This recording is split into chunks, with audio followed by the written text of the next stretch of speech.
Olá, nós somos o GastroPed Talks, o canal da gastropediatria da Unicamp. Nós somos Dr. Lucas Rocha Alvarenga, doutora Natasha Silva Sandi e doutora Maria Ângela Bellomo Brandão. O GastroPed Talks é um canal sobre gastroenterologia, patologia e nutrição pediátricas, com foco em profissionais de saúde, em que vamos discutir temas e evidências atuais com base em guidelines, artigos científicos e entrevistaremos profissionais de destaque na área. Olá, eu sou a Maria Ângela do GastroPed Talks. Eu estou aqui hoje com a nossa amiga, a doutora Mariana Porto Zambon, que é pediatra e atual chefe do Departamento de Pediatria da Unicamp e que vai falar para a gente sobre um assunto que é muito relevante nesse momento e qualquer momento futuro também, acredito, que é a obesidade infantil. Seja bem-vinda, doutora Mariana. Obrigada, doutora Ângela, obrigada pelo convite. Oi a todos, nós estamos aqui para tentar colocar um pouquinho para vocês essa doença aí crônica que vem aumentando muito aqui no nosso país e no mundo inteiro. A doutora Mariana, ela tem um ambulatório de obesidade infantil. E a gente gostaria de saber o que levou você a trabalhar com essa questão da obesidade infantil. Então, na verdade, a obesidade infantil aumentou, não só a infantil, mas a adulta também, aumentou muito a partir dos anos 60, mas nas últimas décadas ela vem triplicando de uma forma assim, muito acentuada. E há 15 anos atrás, junto com o pessoal aqui que trabalha na pediatria social, nós resolvemos montar esse ambulatório porque era uma dificuldade que a gente estava vendo, que todos os pediatras estavam sentindo. Tá? É uma doença que vem aumentando muito e, como a gente sabe, ela pode trazer vários problemas. Então, nós fomos tentar descobrir quais seriam esses problemas e o que estava causando para as nossas crianças. E dentro desses problemas, o que vocês mais encontraram de distúrbios metabólicos mais graves, assim? Então, primeiro, quando a gente foi analisar as crianças que chegavam aqui para nós, não podemos esquecer que a gente trabalha num hospital terciário, então todas as crianças são encaminhadas para nós.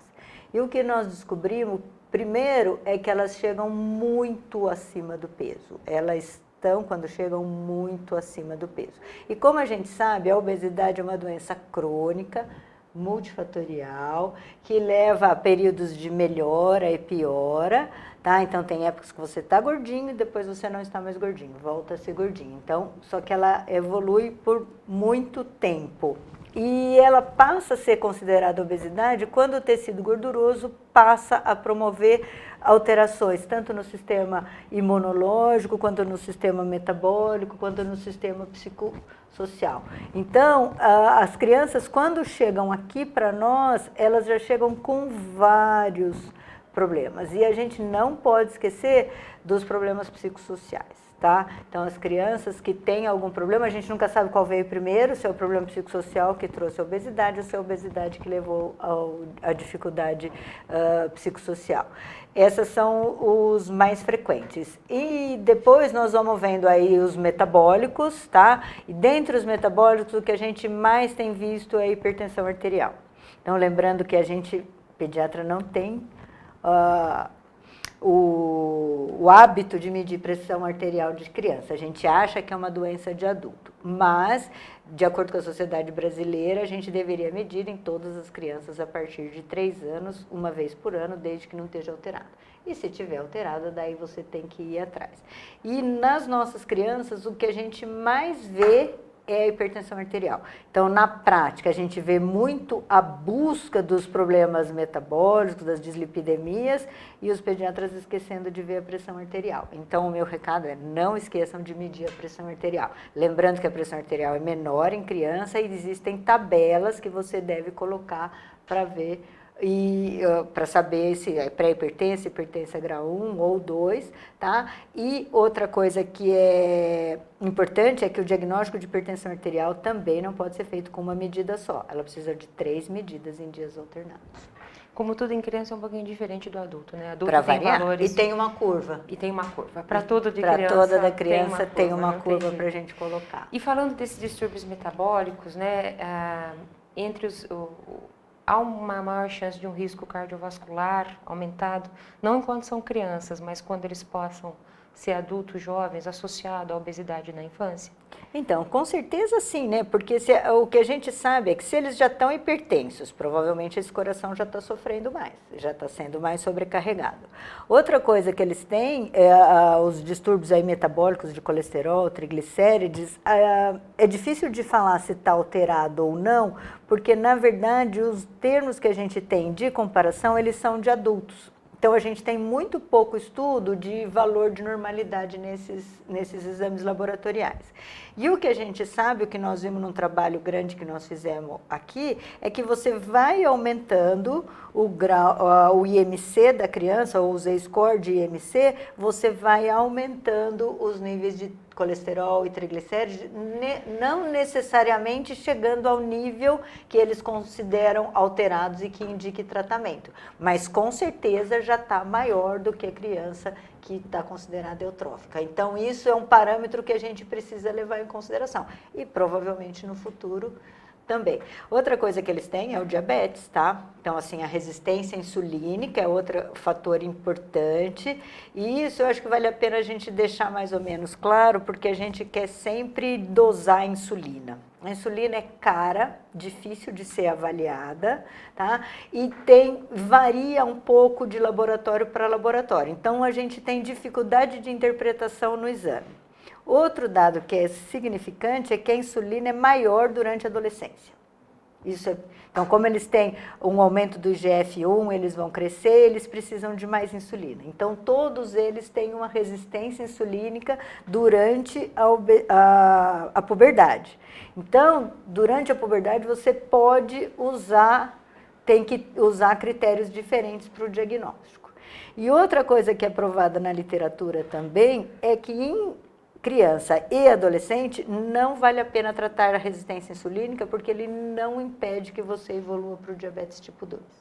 Então, só teria indicação de tratamento se o paciente desenvolvesse diabetes tipo 2. E daí, sim, você teria indicação. Ou diabetes tipo 1, mas, em geral, eles fazem diagnóstico de diabetes tipo 2.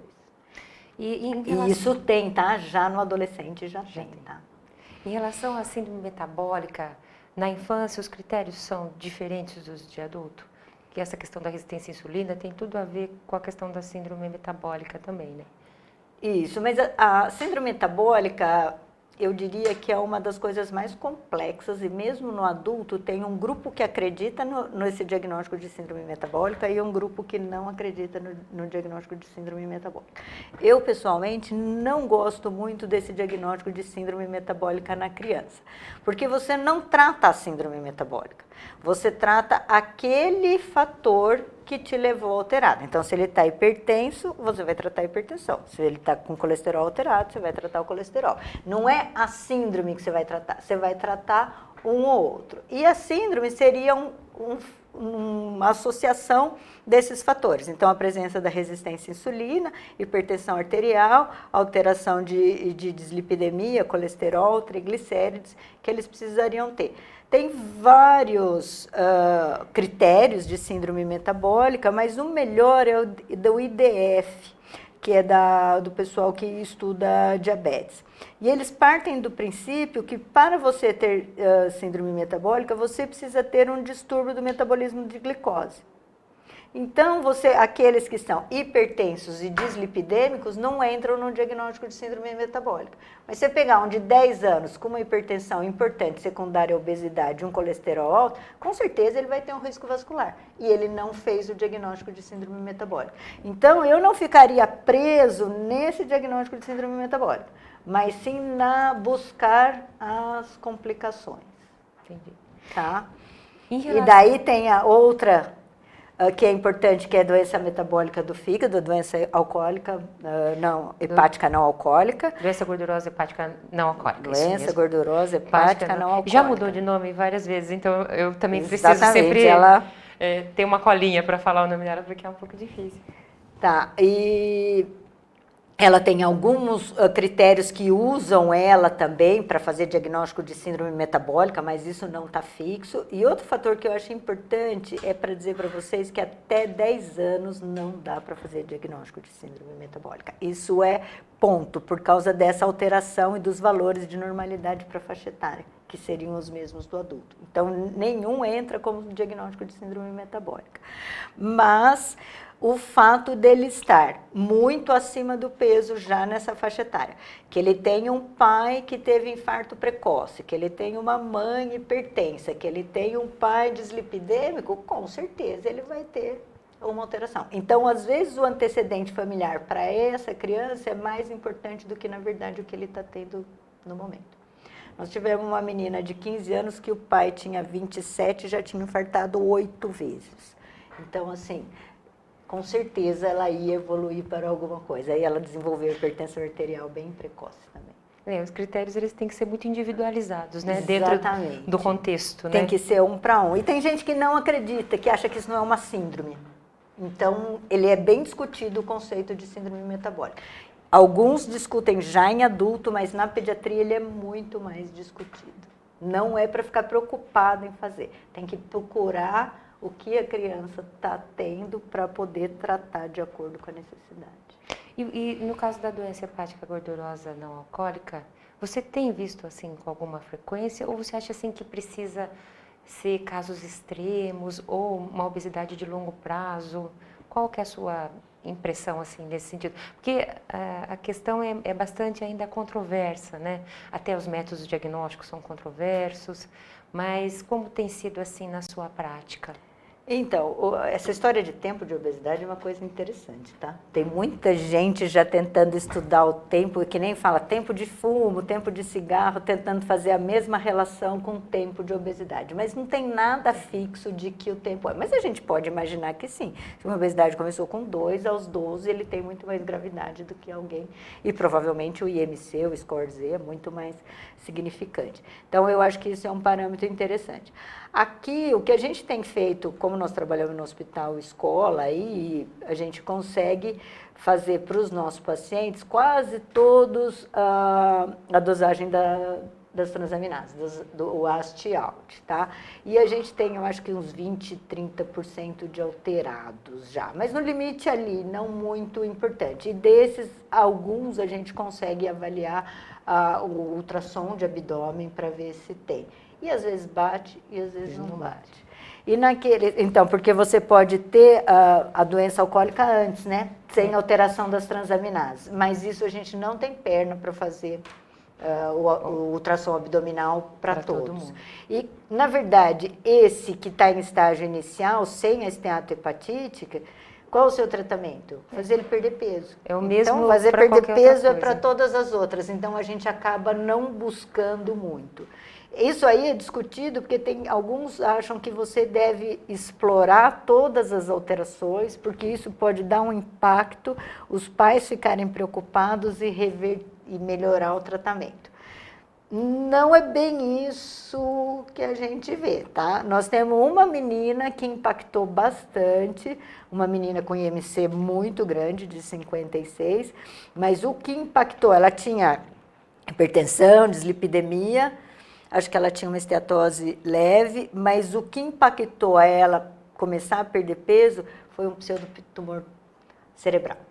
Ela fez uma hipertensão intracraniana idiopática secundária à obesidade e aí ela assustou. Foi a primeira vez que ela assustou e começou a perder peso a ponto de indicar a cirurgia bariátrica, mas daí ela não quis.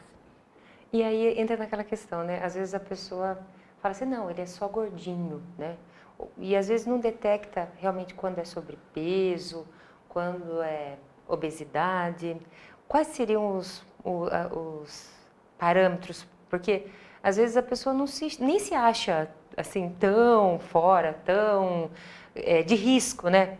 Como esse exemplo que você deu dessa criança, né? Ela só percebeu assim quando era um risco muito aumentado. É risco, né? De vida, risco de vida, risco né? De vida Mas mesmo. para aquela criança que vai no pediatra ou vai na Nutri e que acaba a família nem identifica que aquilo é um problema, né?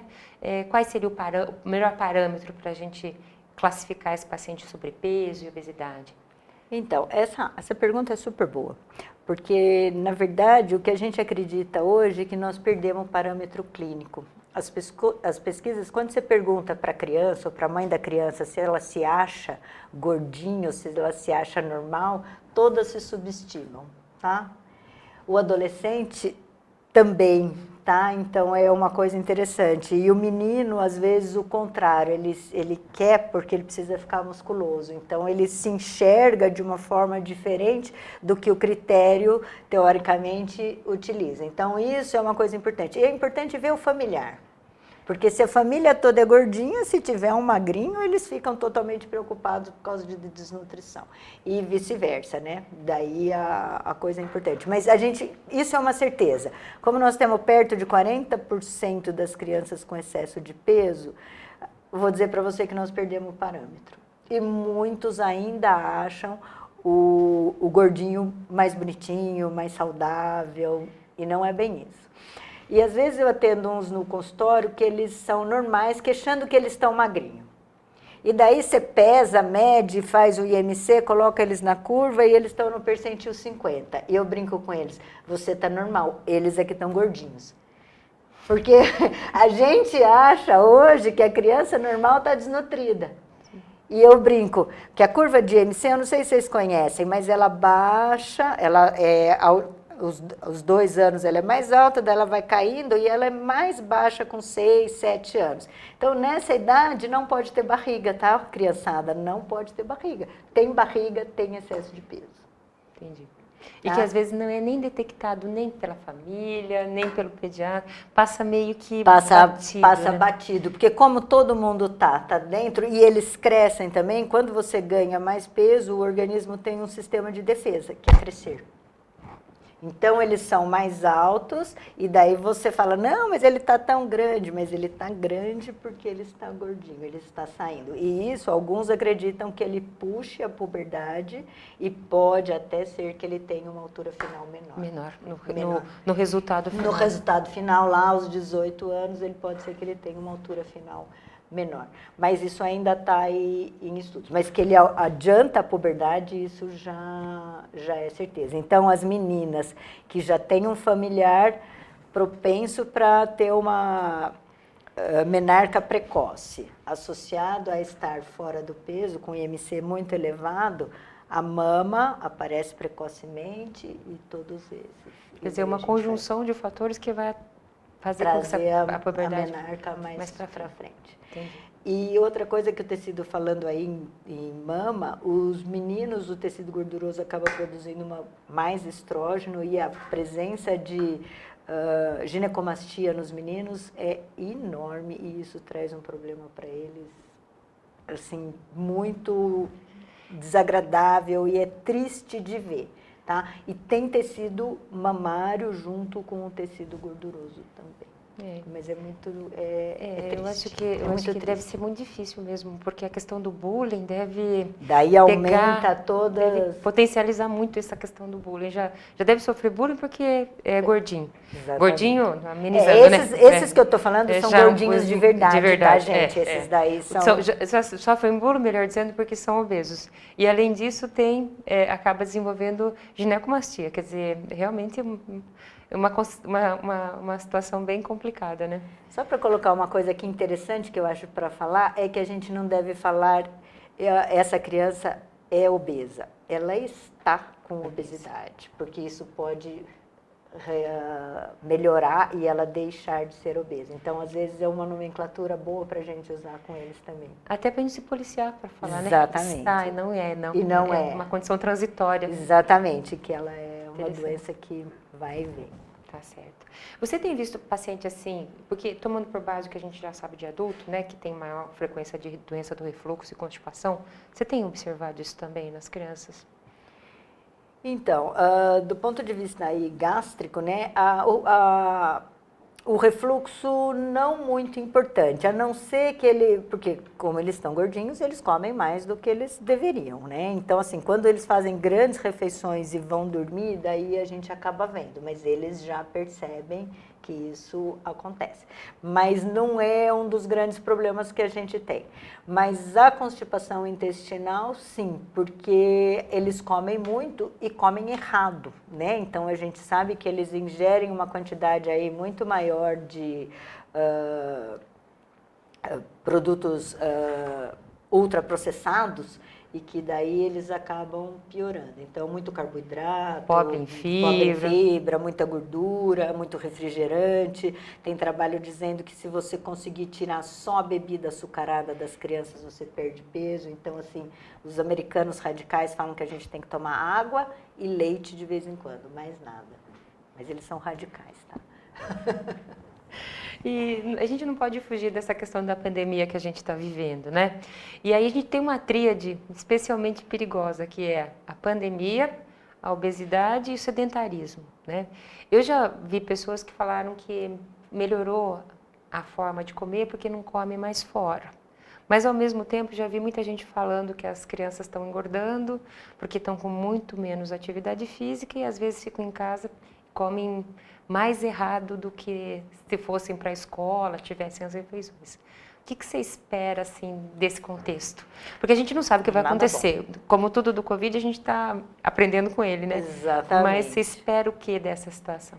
Então, do Covid, o que eu tenho visto agora que a gente está começando a retornar um pouco às atividades é que realmente a sensação é que um grupo de crianças se beneficia muito e um grupo de crianças na verdade, só tem problemas, tá? Então, tem um grupo que se adapta à aula online, que consegue fazer atividade física, que a mãe conseguiu melhorar a alimentação porque come em casa, daí tem horário para comer, consegue fazer uma alimentação mais saudável, mas eu acho que é a minoria. Tá? A maioria está com dificuldade de horário. Então, assim, a obesidade tem 3 fatores que eu falo que são fundamentais. É a alimentação, que todo mundo sabe. A atividade física contrapondo ao sedentarismo, são coisas diferentes. Você pode fazer alguma atividade física, mas não se mexer nada no resto do período. Então, ficar 6 horas na frente da tela, 8 horas na frente da tela. Então, essa é a média do brasileiro, tá? 6 a 7 horas em frente à tela. Então, isso tudo não adianta você fazer meia hora de atividade física e fazer 7 horas na tela.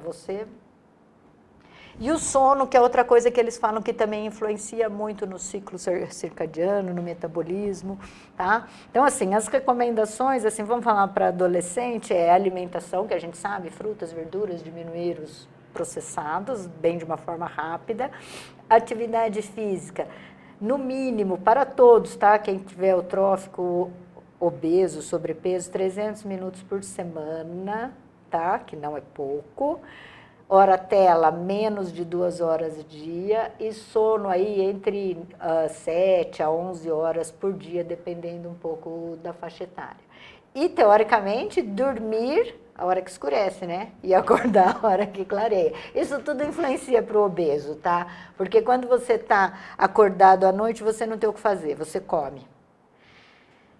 Se você acorda um pouquinho mais cedo, você sai para dar uma volta, você anda de bicicleta, você faz alguma atividade física e daí, em geral, você não come. E outra coisa que eu vi nessas aulas online também é que as crianças comem durante a aula.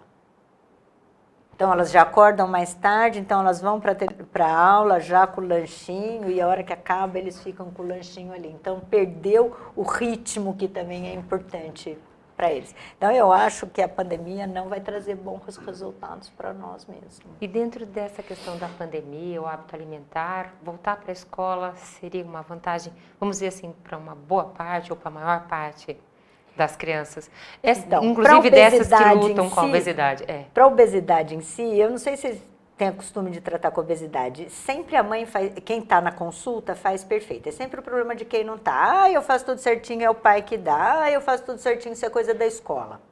Então, meu filho fica o dia inteiro na escola, é por isso que ele come errado, a escola, a merenda escolar. Então, um joga a culpa para quem não está ali presente com você. E a gente já sabe, isso tem trabalho mostrando que no período de aula eles ganham menos peso do que no período de férias. tá? Então, como agora eles estão em pandemia, uma férias aí, vamos dizer, um período relativo de férias, provavelmente eles vão ganhar. Eu brinco que o adolescente nessa idade, ele não tira nem o pijama, nem o exercício de tirar o pijama, ele não tira. Aí na pandemia, então, piorou.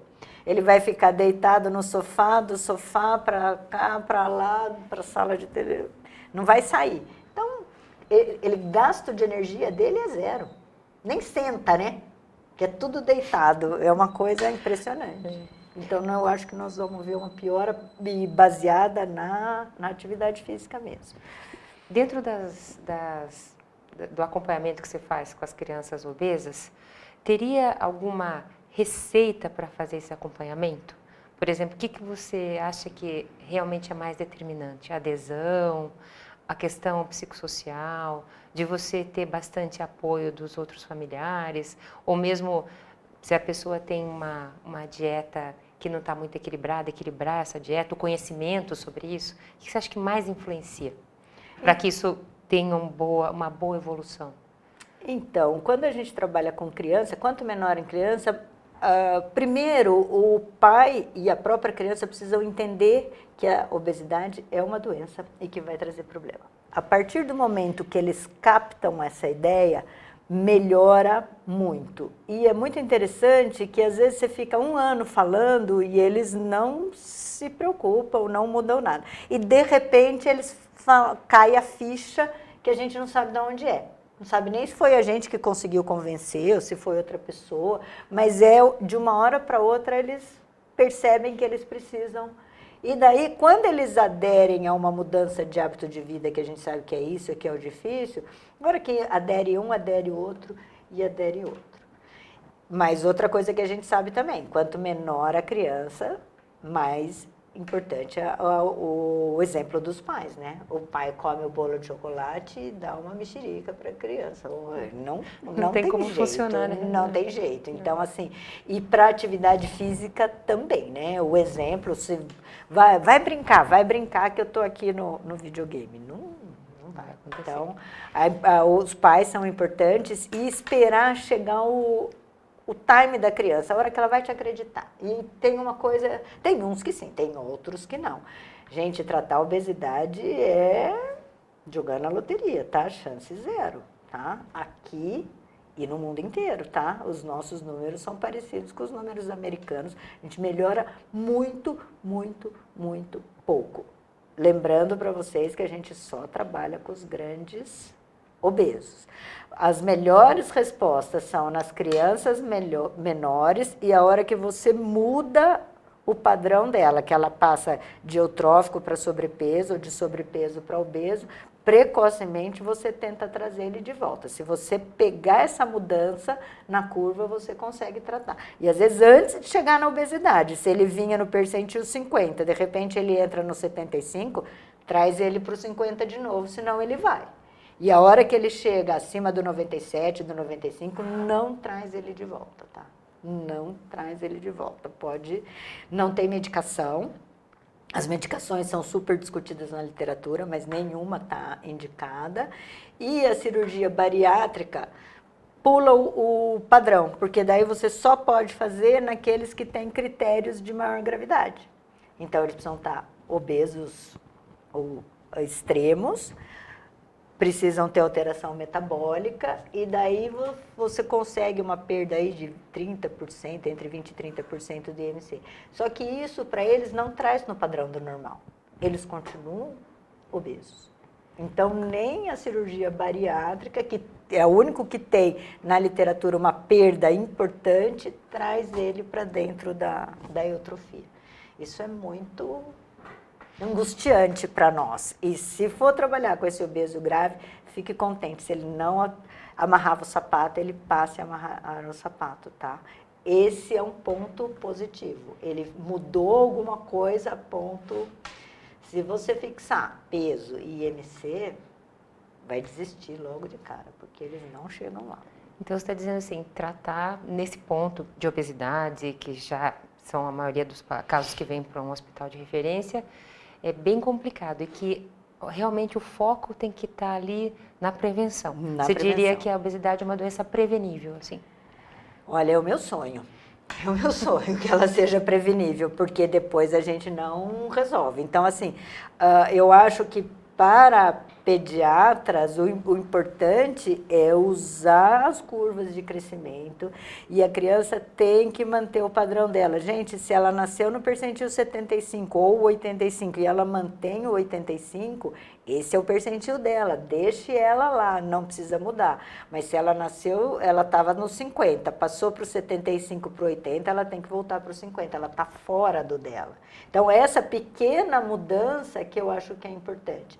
E aquele que é o percentil 10, também começou a chegar no 50, atenção, o dele era o 10, ele não precisa chegar lá para se tornar um obeso. Então, a gente vai usar o critério de diagnóstico, mas precisa ver o que está acontecendo com esse peso, com esse aumento aí, rapidamente.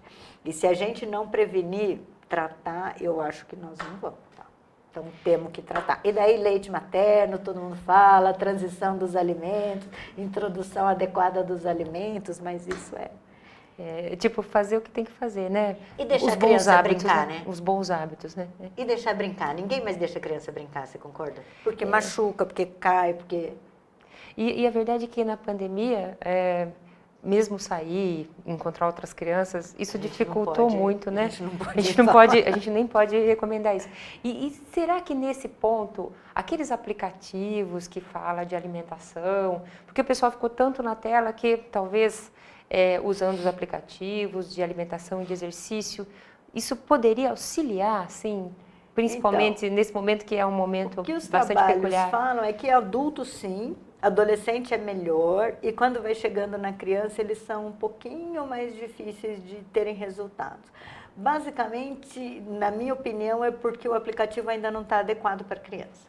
Ainda falta uma gamificação, um feedback adequado, passar de fase, ser uma coisa um pouquinho mais lúdica para eles e que eles possam fazer com mais ou com outras crianças ou com os pais, que seja uma coisa mais interativa. Assim que eles melhorarem, eu acho que vai ter mais resultado. E mais esses aplicativos de atividade física do que os de alimentação. Os de atividade física. Na minha opinião, mas isso ainda não tem nada. E fica a dica aí para quem quiser desenvolver um aplicativo para criança, para atividade física, vai ter um mercado assim muito bom, né? Se for realmente efetivo, bom, né? Se o aplicativo for bom. Então tá bom. Mariana, finalizando a nossa entrevista, você teria, agora está muito na moda fazer um take home message, né? Uma mensagem para levar para casa. Você gostaria de, o que você gostaria de pontuar? Então, eu acho que é a prevenção. Eu não sei, assim, para os pediatras, acompanhamento na curva, saiu da curva. Para a mãe, atenção, criança precisa comer saudável e brincar, tá? Nós não podemos impedir as crianças de brincarem, elas precisam brincar. Então, eu acho que é gastar energia. A tela não dá nem para falar que precisa tirar ou não. E rotina, criança precisa de rotina. Rotina, hora de almoçar, hora de brincar, hora de ficar nas coisas. Em todas as idades é importante para eles se organizarem. Tá, joia. Muito obrigada. Então, a gente conversou hoje com a doutora Mariana Porto Zambon sobre obesidade e espero que vocês tenham gostado tanto quanto a gente. Obrigada. Obrigada, Ângela. Espero que tenha colaborado. Com certeza. Obrigada por nos acompanhar. Esse foi um episódio do Gastroped Talks. Estamos no Instagram, @gastroped.talks, no YouTube, Gastroped Talks Unicamp, e também na forma de podcast. Até o próximo!